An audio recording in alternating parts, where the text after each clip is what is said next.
Surrey Nature Center. Yan, nakaihi muna tayo dito. Okay. Silip feathers. Oh, okay. Yun yung ano ng hook ko.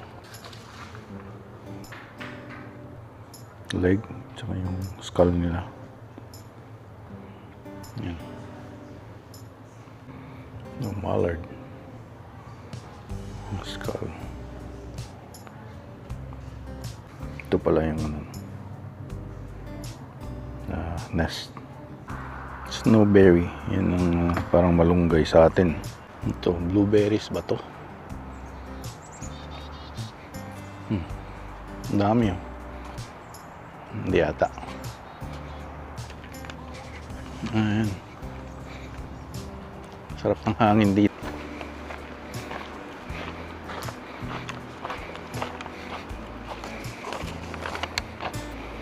Yan mga fern, no? Ayan, sun is up. Pero dito tayo sa kagubatan. Ayos.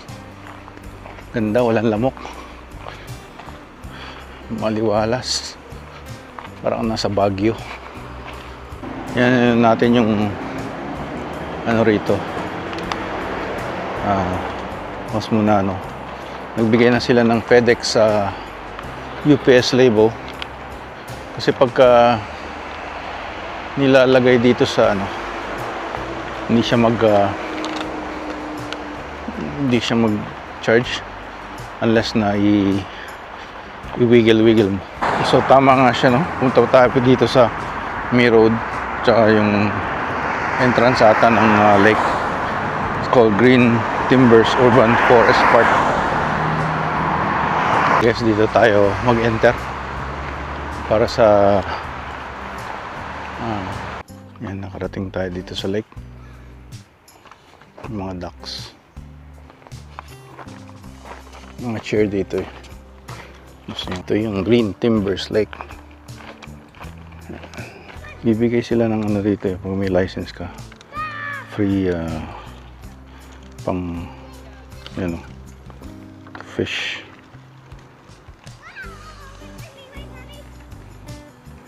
And do not feed the birds daw. Mga ano, ducks.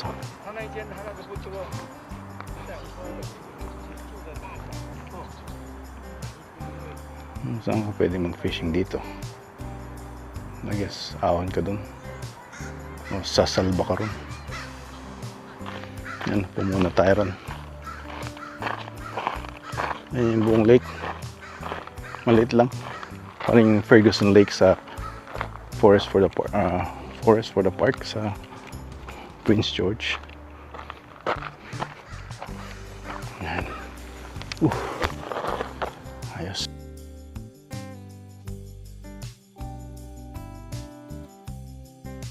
Nagpapahinga lang sila, chill sila sa buhay nila, walang stress. Yan, nature walk.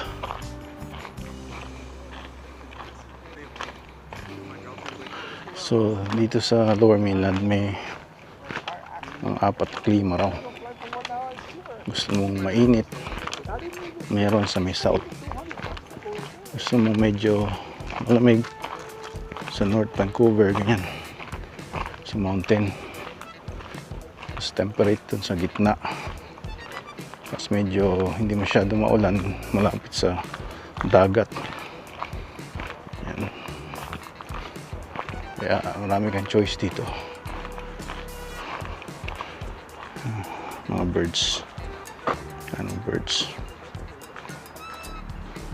Mga osprey.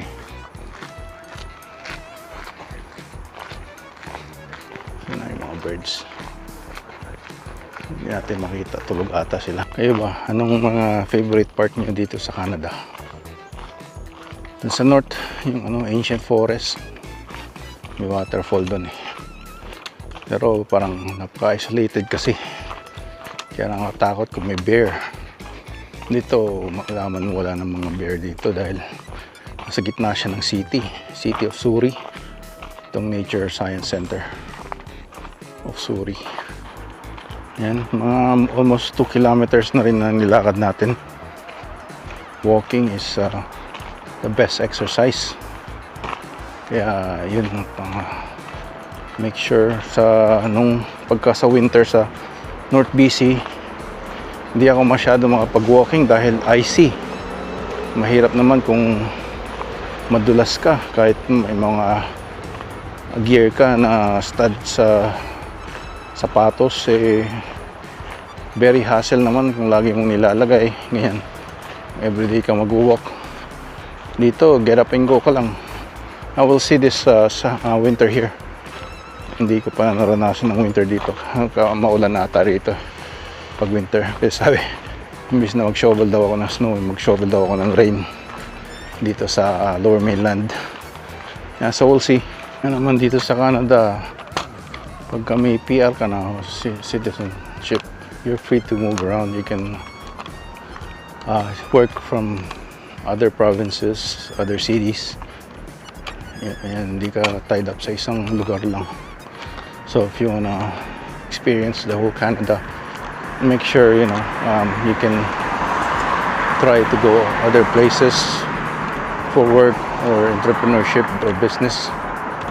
Yan, para hindi ka ma-board habang bata ka pa at malakas ka pa. No access dito for the RCMP pala. RCMP building ata to. Sa Royal Canadian Mounted Police. Nagkala ko mounted pala, police. Mounted meaning nailagay o na-assign. Merong machine din kami dito sa RCMP building na to. Tayo sa kabila ng park ko. Yan. Public access. Kaya dun, Suri Nature Center. Traveling south. South. Dito tayo naglakad kanina. Tayo nagsimula. Yan. I know.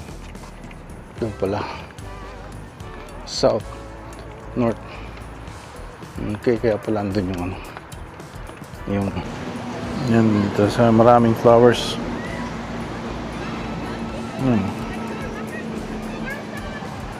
Yeah, that guy. Kala ko totoong tao. Picture lang pala yung may Canadian flag. Kala ko nakahubad, nagsasampay o ano. Ba't hindi gumagalaw? Tingnan ko mabuti picture pala Ayan, so ang pag-move ay hindi biro, no? Ang dami mong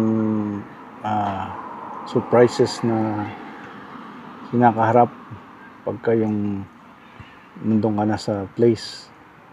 Yung kailangan mo na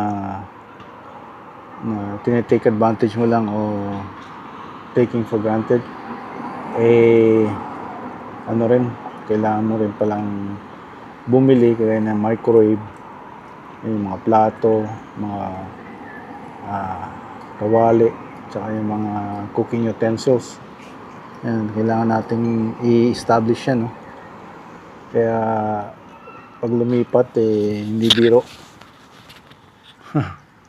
So dito tayo sa park, naghihintay tayo ng calls. Walang mga calls pa kasi wala pang mga school, pero hindi dapat ganito. Dapat marami ring calls, mga businesses ba. So I don't know kung kailangan mag-lay off dahil nga sa tariff siguro, no? Tariff sa mga nangyayari sa business dito sa wala masyadong investment dito sa Canada dahil niraran ng socialist programs. Tapos siyempre kailangan nila ng taxes doon sa mga programs na yun. So they're taxing everything that moves, right? From carbon tax to like your air carbon tax pag breathing tax yun yung pag-inom, tubig kailangan mo bumili.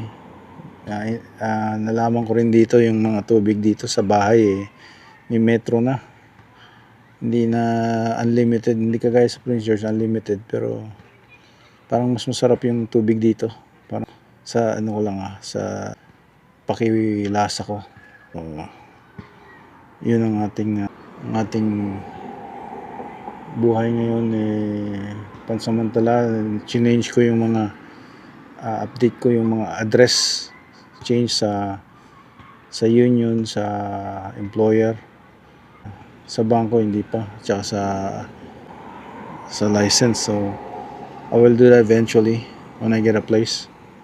So right now it's just parang probation pa sa akin na 30 days I can come back, right? So masasabi ko so far, di pa naman ako nagsisisi dahil yun nga, gusto ko yung mga klima, walang lamok pagka mainit, tsaka malapit sa dagat na pag ligo tayo sa dagat. Although medyo malamig, pero kayang-kaya naman. Malamig din naman ng mga pati dun sa Purden Lake, sa Bear Lake, medyo ganun din. Parehas lang ang lamig. Mas mainit nga dito dahil ocean dahil mas mainit ng konti. So yun, we'll have a look and see what's ahead for us here lalo na sa fall and sa winter. I heard it's gonna rain more and gray, but right now it's summer. We enjoy the summer at maaraw, mainit.